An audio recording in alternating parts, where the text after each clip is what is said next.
अब टर्म 2 में कौन सा सेगमेंट हम टच करने वाले हैं? Analysis of financial statements. Analysis पूरी की पूरी बुक का नाम है।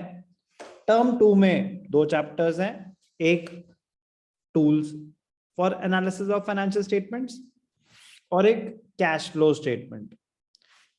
टर्म 1 में हमने करा फॉर्मेट ऑफ फाइनेंशियल स्टेटमेंट्स, फिर करा एक theoretical chapter analysis of financial statements और ratio analysis. Ratio analysis use नहीं होगा, जो थ्योरी पोर्शन था चैप्टर 2 वो भी यूज नहीं होगा, बट जो फर्स्ट चैप्टर किया था फॉर्मेट ऑफ फाइनेंशियल स्टेटमेंट्स वो यूज होगा। तो प्लीज वो रिवाइज करेंगे तब जाके आप इसको टच करेंगे। तो आई एम अज्यूमिंग कि मैंने आपको पहले ही बता दिया था, वो चीज आप रिवाइज कर लेना। फॉर्मेट ऑफ बैलेंस शीट भी टिप्स पे होना चाहिए और format of statement of profit and loss भी आपको हेल्प करेगा दोनों चैप्टर्स में। चैप्टर 3 टूल्स फॉर एनालिसिस, जिसमें हम 2 टूल्स स्टडी करेंगे, कंपैरेटिव एंड कॉमन साइज, और last chapter cash flow statement. अब ये चैप्टर स्टार्ट करने से पहले सबसे पहला क्वेश्चन ही क्या होता है? What are the various tools? What are the various tools of analysis of financial statements? मेरे को फाइनेंशियल स्टेटमेंट्स एनालाइज करनी है। अकाउंटिंग प्रोसेस क्या कहता है? सबसे पहले हुई होगी आइडेंटिफिकेशन, फिर मेजरमेंट, फिर recording in journal and subsidiary books, फिर क्लासिफिकेशन इन लेजर, पोस्टिंग कहते हैं उसे, फिर समराइजिंग जिसमें प्रेपरेशन ऑफ ट्रायल बैलेंस हुआ होगा, प्रेपरेशन ऑफ फाइनेंशियल स्टेटमेंट्स हुआ होगा। फाइनेंशियल स्टेटमेंट्स आपके सामने रेडी हैं, समराइजिंग हो चुका है। उसके बाद अकाउंटिंग प्रोसेस में नेक्स्ट स्टेप क्या होता है? Analysis and interpretation. तो अब हम क्या कर रहे हैं? एनालिसिस। एनालाइज करने के लिए कुछ टूल्स हैं। क्या टूल्स हैं? 4 टूल्स हमारे कोर्स में हैं। कौन से 4 टूल्स? सबसे पहला कंपैरेटिव स्टेटमेंट्स। सबसे पहला क्या है?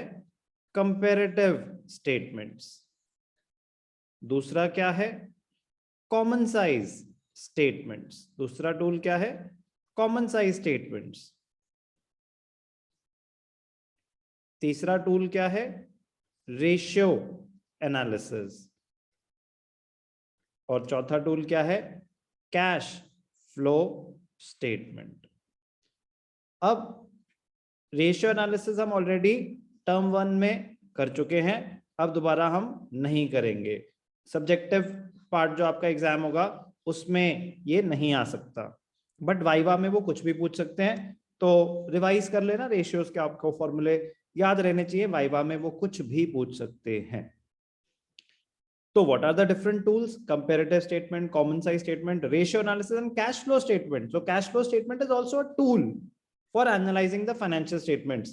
बट वो इतना बड़ा है कि उन्होंने कहा कि भाई साहब इसको अलग से इज्जत दी जाए, एक सेपरेट चैप्टर डेडिकेट कर दिया। जैसे रेशियोज के लिए करा, वैसे ही कैश फ्लो स्टेटमेंट के लिए एक सेपरेट चैप्टर डेडिकेट कर दिया। इस चैप्टर में हमने पढ़ना है comparative and common size statements.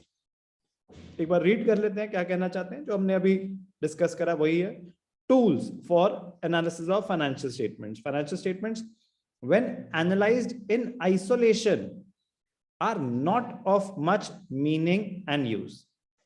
कह रहा है अगर आपको सिर्फ फाइनेंशियल स्टेटमेंट्स दे दूं मैं, कुछ आपके पास आइसोलेशन मतलब बस यही है जो है, ना आपके पास कोई पुराना डेटा है, ना आपके पास किसी और कंपनी का डेटा है, ना ही कोई टूल यूज हुआ है, सिर्फ और सिर्फ फाइनेंशियल स्टेटमेंट्स आपके सामने रख दी हैं।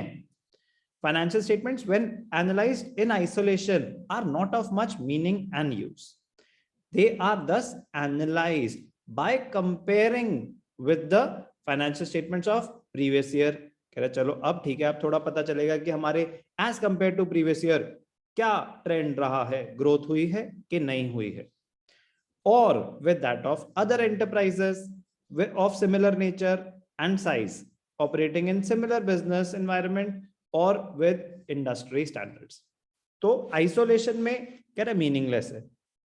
कह रहे आपका लॉस हुआ 50 करोड़ का, कह रहे भाई साहब इस टाइम पे लोगों का तो 100 200 करोड़ का हुआ था।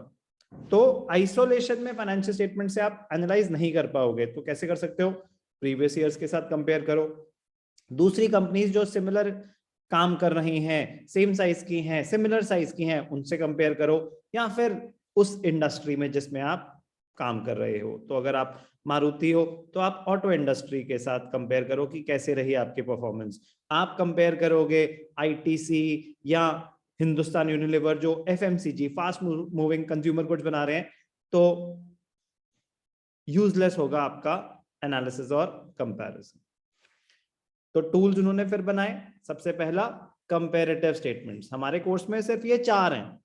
फंड फ्लो स्टेटमेंट भी होता है फिफ्थ टूल, वो हमारे कोर्स में नहीं है। हमारे कोर्स में ये 4 हैं, जिसमें से रेशियोज टर्म 1 के कोर्स में था। तो यहाँ पे क्या है, कंपैरेटिव स्टेटमेंट। कंपैरेटिव स्टेटमेंट में क्या हो रहा है, नाम से पता चल रहा है कंपैरिजन होने वाला है। किस चीज का, ऑफ ईच कंपोनेंट और आइटम ऑफ फाइनेंशियल स्टेटमेंट्स। तो financial statements include balance sheet, financial position जो बताएगी, and statement of profit and loss also. तो 2 अलग अलग कंपैरेटिव स्टेटमेंट्स करने वाले हैं, एक कंपैरेटिव बैलेंस शीट और एक कंपैरेटिव इनकम स्टेटमेंट, जिसको comparative statement of profit and loss भी बोलते हैं। पहला tool comparative statements, comparison of each component और item of financial statements for 2 or more accounting periods prepared in a form reflecting financial data is known as comparative statement। अभी तो बस उनका नाम बताया जा रहा है, कंपैरेटिव स्टेटमेंट है, कॉमन साइज स्टेटमेंट है, रेशियो एनालिसिस है। आपको बताया रेशियो एनालिसिस कहाँ था, टर्म 1 में। टर्म 2 में एग्जाम में नहीं आ सकता, वाइवा में वो कुछ भी पूछ सकते हैं। लास्ट टूल होगा कैश फ्लो स्टेटमेंट। तो अभी हमें बस नाम से मतलब है, क्योंकि कंपैरेटिव और कॉमन साइज तो अभी हम डिटेल में करने वाले हैं। कैश फ्लो स्टेटमेंट जब चैप्टर आएगा तब देख लेंगे। अकाउंटिंग स्टैंडर्ड 3 AS3 रिवाइज में फॉर्मेट प्रिस्क्राइब्ड है, कैश फ्लो स्टेटमेंट कैसे बननी है। किसने इशू करा है format, institute of chartered accountants of India.